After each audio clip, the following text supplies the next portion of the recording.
હવે એક સામાન્ય વિગત આપણે જોઈએ કે જ્યારે તમે કોઈ પાત્રની અંદર બે એસિડને ભેગા કરો છો, જેમાં એક છે hydrochloric acid that's mean HCl, બીજું છે HNO3 એટલે કે નાઇટ્રિક એસિડ. હવે બંને એસિડને જ્યારે તમે એક પાત્રમાં ભેગા કરો છો અને એનું પ્રમાણ છે 3:1, એટલે કે HCl 3 ગણો છે અને HNO3 1 ભાગનો છે, એટલે કે HNO3 કરતાં હાઇડ્રોક્લોરિક એસિડ 3 ગણો છે. ઉદાહરણ રૂપે જો તમે 1 બીકર નાઇટ્રિક એસિડ એટલે કે HNO3 લીધો હોય તો તમારે 3 બીકર હાઇડ્રોક્લોરિક એસિડના લેવા પડે. આવી રીતે જ્યારે તમે મિશ્રણ બનાવો છો તો તેમને અમ્લરાજ, એક્વારિઝિયા કે રોયલ પાણી કહેવામાં આવે. હવે આપણા મનમાં એમ થાય કે આનું વળી કામ શું છે, તો આની અંદર સોનું પીગળી શકે છે. તો જ્યારે સોનાને પ્રવાહી ફોર્મમાં લેવાનું હોય તો એ સમય દરમિયાન આ દ્રાવણનો ઉપયોગ થઈ શકે છે. હવે આપણે સમજવાનું છે કે ધાતુ મેળવવી કઈ રીતે, એટલે કે ધાતુ આપણને પ્રાપ્ત કઈ રીતે થાય. તો સૌથી પહેલી વાત કે ધાતુ આપણને જમીનમાંથી મળે. તો આપણા મનમાં સવાલ થાય કે એ વળી કઈ રીતે, સીધી તૈયાર હોય છે? તો કે બિલકુલ નહીં. એને હંમેશા શુદ્ધ કરવી પડે. જમીનમાંથી સૌથી નીકળે તે ખનિજ હોય. ખનિજ એટલે શું છે? તો ખનિજનો મિનિંગ ખાલી ખનિજ તેલ એવો કશું નથી થતો. જમીનમાંથી આપણે ખોદકામ કર્યું, સમજો કે મોટા બધા પદાર્થનો ઢગલો નીકળ્યો. એ ઢગલાની અંદર માટી હતી, રેતી હતી કે કોઈ કચરો હતો અને કાચી ધાતુ હતી. હવે નવો શબ્દ એવો કાચી ધાતુ, મતલબ કાચી ધાતુ એટલે વળી શું? તો સમજો, જ્યારે કોઈ ધાતુ હોય એ ધાતુની સાથે ઓક્સિજન જોડાયેલો હોય કે ધાતુની સાથે સલ્ફર જોડાયેલો હોય કે ધાતુની સાથે કાર્બોનેટ જોડાયેલું હોય એટલે કે CO3 જોડાયેલું હોય. મતલબ જ્યારે ધાતુની સાથે કાં O જોડાયેલો હોય મતલબ ઓક્સિજન, કાં ધાતુની સાથે S જોડાયેલો હોય મતલબ સલ્ફર, અથવા ધાતુની સાથે કાર્બોનેટ જોડાયેલો હોય એટલે કે CO3, તો એને કાચી ધાતુ કહેવાય. દાખલા તરીકે MgO કે પછી MgS કે પછી MgSO4, MgCO3, તો એ કાચી ધાતુ કહેવાય. મતલબ જમીનમાંથી જ્યારે તમે ખોદકામ કરો ત્યારે તમને રેતી મળે, માટી મળે કે બીજો કચરો મળે અને કાચી ધાતુ મળે, તો આનું મિશ્રણ હોય છે, મિક્સ થયેલો ઢગલો હોય, તો એમને કહેવાય ખનિજ. હવે આપણે એમાંથી બે વસ્તુને અલગ કાઢવાની હોય. એક કાચી ધાતુને અલગ કાઢવાની હોય, બીજું તેમાં રેતી હોય, માટી હોય કે વધારાની અશુદ્ધિ એટલે કે કચરો હોય તેને અલગ કાઢવાનો હોય. તો આપણે એ ઢગલો એટલે કે ખનિજનો ઢગલો હતો તેમાંથી આપણે કાચી ધાતુ અલગ કાઢી લીધી. અમુક એની ચોક્કસ યોગ્ય પદ્ધતિઓ આવે એના વડે. તો એ કાચી ધાતુને અલગ કાઢી લઈએ તો બાકી શું બચે? તો કે રેતી બચે, માટી બચે અને અશુદ્ધિ બચે એટલે કે કચરો બચે. તો જે માટી, રેતી ને અશુદ્ધિ છે એમને કહેવામાં આવે છે ગેંગ. ગેંગ એટલે કે માટી, રેતી અને કચરો. બાકી જે આપણને મળે એમને કહેવામાં આવે છે કાચી ધાતુ. કાચી ધાતુ એટલે શું? ફરી દોહરાવી દઉં. એમાં ધાતુની સાથે કાં તો ઓક્સિજન છે, કાં ધાતુની સાથે એમાં સલ્ફર છે, કાં ધાતુની સાથે એમાં કાર્બોનેટ છે. આ ત્રણમાંથી કોઈ પણ એક હોય, બે હોય અને ત્રણેય હોય. એટલે કે એકલો ઓક્સાઇડ હોય, એકલો સલ્ફાઇડ હોય ને એકલો કાર્બોનેટ હોય, અથવા તો ત્રણેય બી હોઈ શકે. તો હવે વાત રહી કાચી ધાતુની. તો કાચી ધાતુ પર આપણે યોગ્ય પ્રક્રિયાઓ કરી એની અંદરથી ઓક્સિજનને દૂર કાઢી નાખવાનો, સલ્ફર હોય તો સલ્ફરને દૂર કાઢી નાખવાનો, કાર્બોનેટ હોય તો કાર્બોનેટને દૂર કાઢી નાખવાનો, એટલે આપણને એ ચોખ્ખી ધાતુ મળે. તો આ રીતે આગળની આપણે પ્રક્રિયા સમજવાના છીએ. હવે વાત કરશું, ધાતુ 3 પ્રકારની હોય, એક વધુ સક્રિય ધાતુ હોય, બીજી મધ્યમ સક્રિય ધાતુ હોય અને સૌથી ઓછી સક્રિય ધાતુ હોય. એટલે ધાતુના 3 પ્રકાર છે. તો એમાં સૌથી વધુ સક્રિય ધાતુ કઈ છે? તો પોટેશિયમ એટલે કે, સોડિયમ એટલે Na, પછી સી એટલે કેલ્શિયમ, Mg મતલબ મેગ્નેશિયમ ને Al એટલે એલ્યુમિનિયમ. તો આ ધાતુઓ છે એ સૌથી વધુ સક્રિય ધાતુઓ છે. એટલે કે એને આસાનીથી શુદ્ધ કરી શકાય નહીં, થોડી મહેનત લાગે. તો એમાં એક પદ્ધતિ વાપરવામાં આવે એને શુદ્ધ કરવા માટે. એ પદ્ધતિને કહેવાય વિદ્યુત વિભાજન. બીજી આવે છે મધ્ય સક્રિય ધાતુ. તો મધ્ય સક્રિય ધાતુ છે તે છે ઝિંક, Zn, Fe એટલે ફેરસ મતલબ લોખંડ, અને Pb એટલે લેડ, અને Cu મતલબ કોપર. તો આને જ્યારે તમે જમીનમાંથી બહાર કાઢો તો એ સમય દરમિયાન કાં તો તે ઓક્સાઇડ હોય, કાં તો તે સલ્ફાઇડ હોય, અને કાં તો તે કાર્બોનેટ હોય. ત્રીજી આવે છે સૌથી ઓછી સક્રિય ધાતુ, કે જેમાં સોનું અને ચાંદી હોય. તો મોટે ભાગે સોનું, ચાંદી કે કોપર આ 3 હોય, તો કાં તો એ સલ્ફાઇડ હોય કાં એ ઓક્સાઇડ હોય, અને એને આસાનીથી દૂર પણ કરી શકાય છે. તો આપણે આ ત્રણેયને શુદ્ધ કેમ કરવી એનો હવેનો આગળનો ટોપિક આપણે સમજવાનો છે. આગળ જે મેં સમજાવ્યું એને એક વખત આપણે ગ્રાફ રૂપે સમજી લઈએ.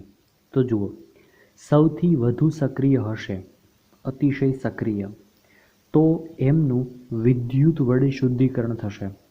એટલે કે એને થોડું પીગાળવામાં આવશે ને પછી એનું વિદ્યુત વિભાજન થશે, ત્યારે એ શુદ્ધ ધાતુ મળશે.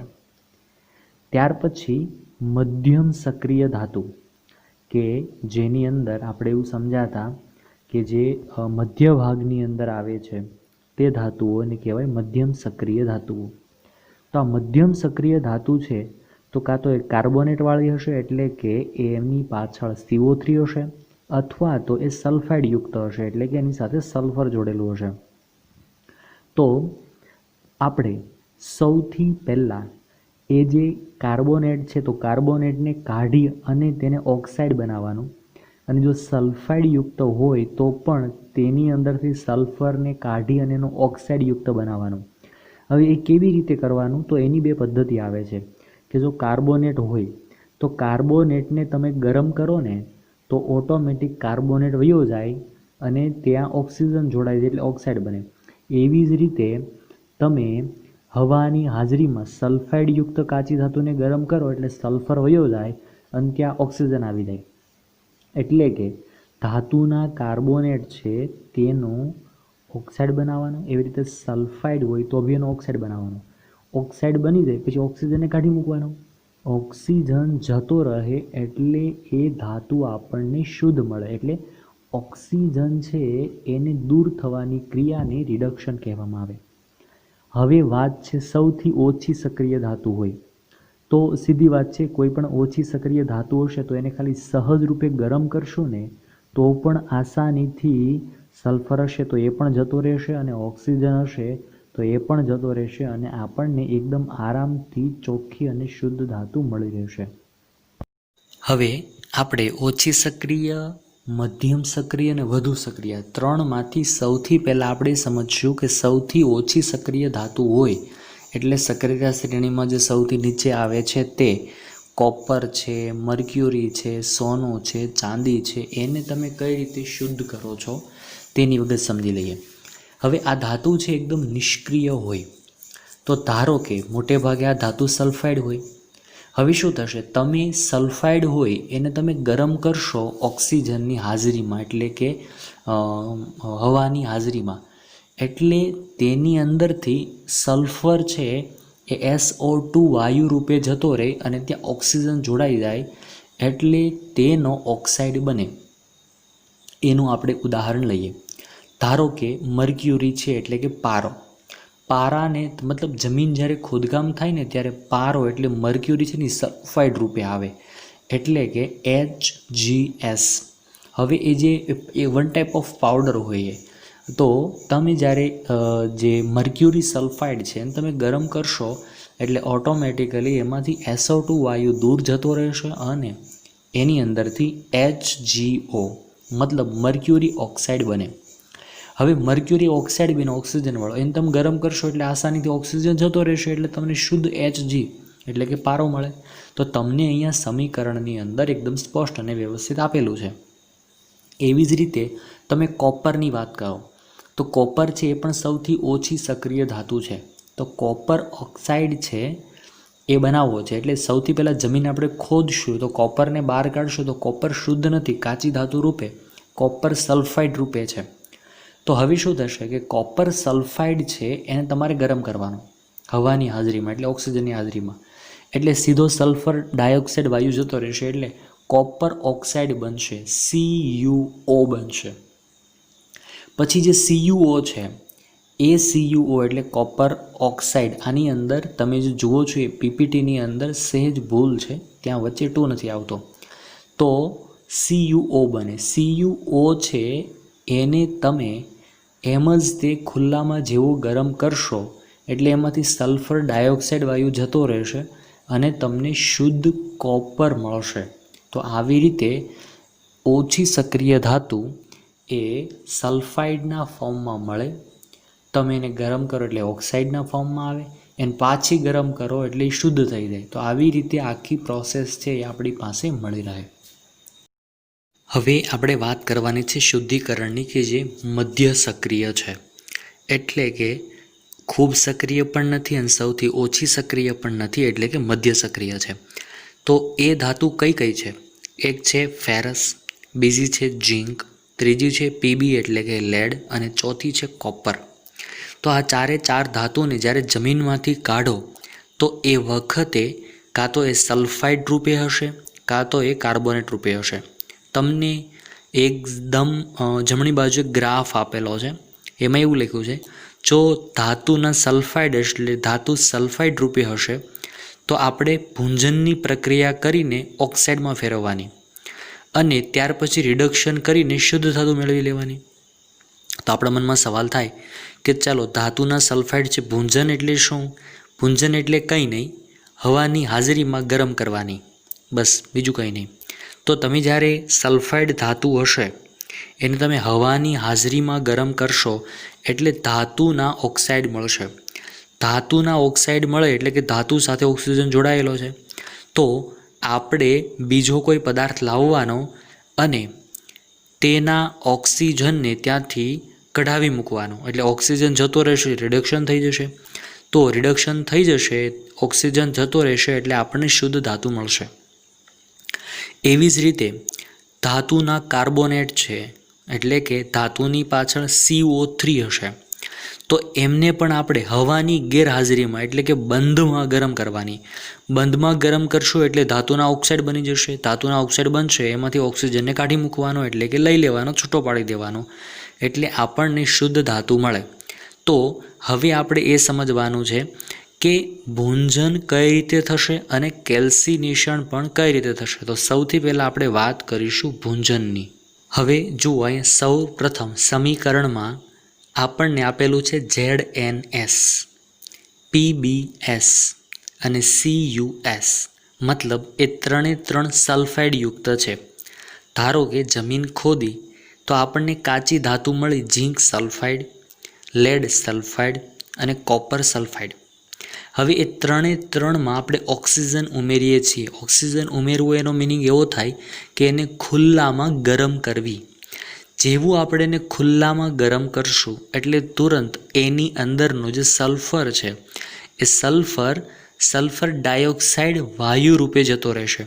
તો ZnSની અંદરથી સલ્ફર ડાયોક્સાઇડ વાયુ રૂપે જતો રહ્યો, PbSની અંદર સલ્ફર ડાયોક્સાઇડ વાયુ રૂપે જતો રહ્યો અને CuS એટલે કોપર સલ્ફાઇડની અંદર પણ સલ્ફર ડાયોક્સાઇડ વાયુ રૂપે જતો રહ્યો. તો હવે આપણી પાસે વધ્યું શું? તો કે ZnO, PbO અને CuO, અર્થાત આ જે કાચી ધાતુ હતી એ આપણને મળી હતી સલ્ફાઇડ રૂપે, બટ હવાની હાજરીમાં એને ગરમ કરી એટલે એમાંથી ઓક્સિજન દૂર થયો અને ઓક્સિજન નહીં સલ્ફર દૂર થયો અને એ ધાતુઓ આપણને ઓક્સાઇડના રૂપમાં મળે છે. એટલે આપણે બીજા સ્ટેપમાં પહોંચી ગયા. હવે ધારો કે ધાતુ કાર્બોનેટ રૂપે મળી તો એ આગળ જોઈએ. તો ધારો કે ખોદકામ કર્યું અને આપણને કાચી ધાતુ કાર્બોનેટ રૂપે મળી. કેવી રીતે? તો ZnCO3, CuCO3 અને PbCO3 એટલે કે ત્રણે ત્રણ છે કાર્બોનેટના રૂપમાં છે. તો હવે ત્રણે ત્રણને આપણે બંધ ગરમ કરવાની, એટલે કે બંધ પેકની અંદર. જેવું તમે ગરમ કરશો એટલે ZnCO3 છે ને એમાંથી C જતો રહેશે ને 2 ઓક્સિજન જતા રહે એટલે CO2 જતો રહેશે. તો એકલો ઓક્સિજન રહે જ બચવાનો. તો CO2 જતો રહે તો ZnO બચે. એવી રીતે CuCO3 છે, જેવો એને ગરમ કર્યો એટલે એમાંથી કાર્બન C જતો રહ્યો અને 2 ઓક્સિજન જતા રહ્યા એટલે CO2 જતો રહ્યો. તો ખાલી CuO બચ્યો.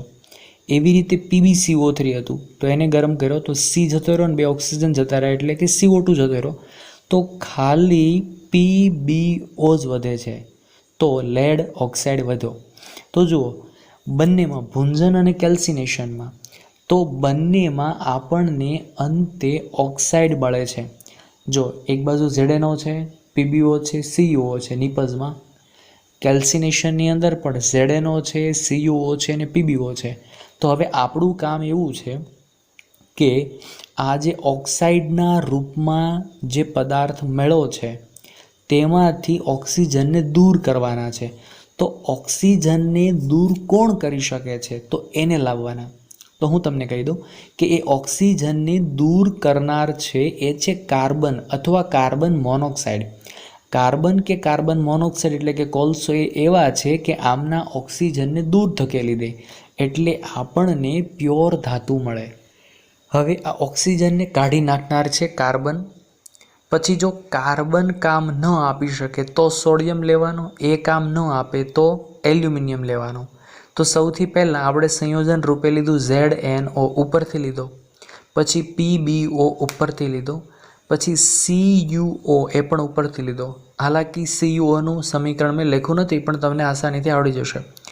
તો ZnO એમાં કાર્બન ઉમેરો C, PbO એમાં કાર્બન ઉમેરો C. તો હવે શું કરશે? તો કે કાર્બન અને ઓક્સિજન આ બંનેને અતિશય આકર્ષણ છે. તો કાર્બન છે એ સીધો ઓક્સિજન સાથે પ્રક્રિયા કરશે અને કાર્બન મોનોક્સાઇડ વાયુ બનાવશે અને ત્યાંથી તે જેવો ઓક્સિજન દૂર થાય એટલે આપણને શુદ્ધ ધાતુ ઝિંક Zn મળી રહી. એવી જ રીતે PbO લેડ હોય તો એને પણ કાર્બન સાથે ગરમ કરવામાં આવે તો કાર્બન છે ઓક્સિજન સાથે સંયોજાય એટલે કે CO બનાવીને ઉડી જશે એટલે એકલો Pb મળે. એટલે આવી રીતે આપણને અંતે શુદ્ધ ધાતુ મળી રહે. સમજો કે કોપર ઓક્સાઇડ છે અને કોપર ઓક્સાઇડ છે તો એમાં ઓક્સિજનને આપણે દૂર કરવો છે અને શુદ્ધ કોપર મેળવવો છે. તો આપણે એ જે કોપર છે તેની સાથે કોલસો એટલે કે કાર્બન એડ કરશું તો કાર્બન ને ઓક્સિજન બંને જોડાઈને કાર્બન મોનોક્સાઇડ રૂપે જતો રહેશે એટલે આપણને શુદ્ધ કોપર મળી રહે.